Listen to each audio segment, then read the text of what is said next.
आदरणीय श्रोतागण, देखिए कहा है कि व्यर्थो लोको अयम तुल्या रात्रिन दीवानाम पुंसाम अंधानाम विद्यमाने अपि वित्ते,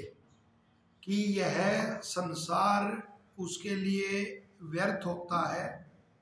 और दिन रात समान होते हैं, कोई इनमें अंतर नहीं महसूस कर पाता। जो अपनी आंखों की दृष्टि खो देता है ऐसा मनुष्य, उसके लिए रात दिन एक जैसे होते हैं, चाहे उसके पास धन भी हो, और यह लोक व्यर्थ उसके लिए हो जाता है। क्योंकि जो सृष्टि के विरुद्ध, सृष्टि के विविध रचनादि नियम हैं, उनको देखकर भी अनेक प्रकार की जो सात्विक अनुभूति है वह भी होती है, और साथ में हैरानी होती है हमें कि जैसे कमल होते हैं, जो पुष्प जहाँ कमल खिले उनको देख के भी जो अम्ल पित्त जैसे एसिडिटी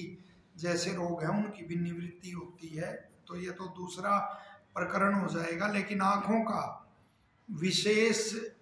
महत्व है। तो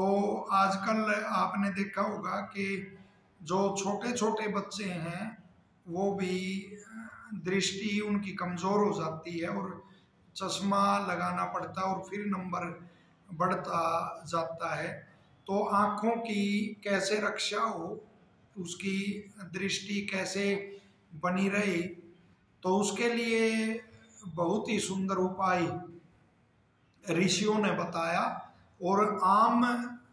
उसमें जो जनमानस है उसमें भी बड़ा प्रचलन रहा यह उपाय कि सुबह कुल्ला आदि करके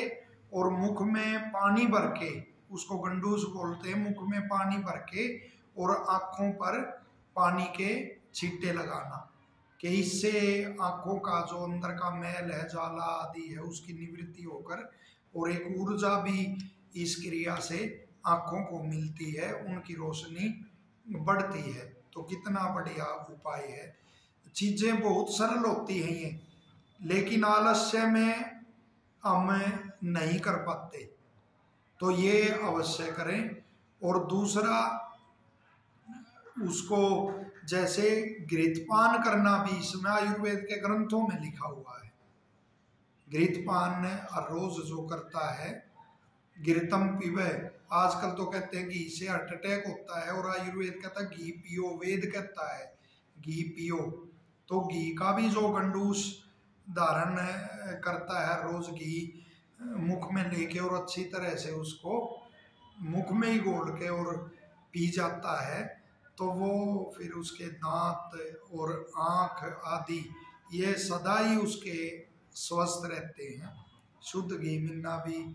दुर्लभ आज हो गया है। गांव में आप देखोगे तो पशुओं की संख्या कुछ वर्ष पहले कितनी थी और कितना अनुपात उनका गिर चुका है, वो स्वयं आपके सामने आ जाएगा। और एक और बहुत ही बढ़िया उपाय है कि जो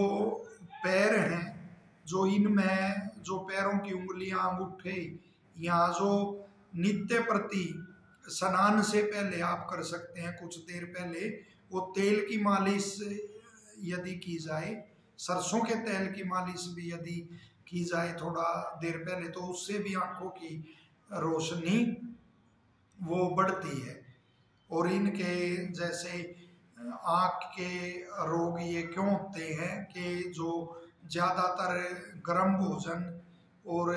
जो तला हुआ भोजन और या ज़्यादा खट्टा और ज़्यादा तीखा भोजन, ऐसा भोजन जो करते हैं, या शोक कोई है या क्रोध आदि ऐसे भाव जिसमें सदा रहते हैं, तो उससे भी आँखों के रोग हो जाते हैं। तो उससे निवृत्ति इन जिन जिन निदानों से होते हैं, उस निदान का ही परित्याग करना, तो उससे भी आँखों की रक्षा होती है। अनेक पहले बताते थे कि ओस में नंगे पैर चलने से भी आँखों की रोशनी बढ़ती है, लेकिन उसमें अपने शरीर का अवश्य बलाबल देखना चाहिए कि वो कोई श्वास आदि का रोग तो आपको नहीं है और उसका कितना अभ्यास आपको है तो उसके अनुसार आप यह कर सकते हैं। तो ये आँखों की जो वो है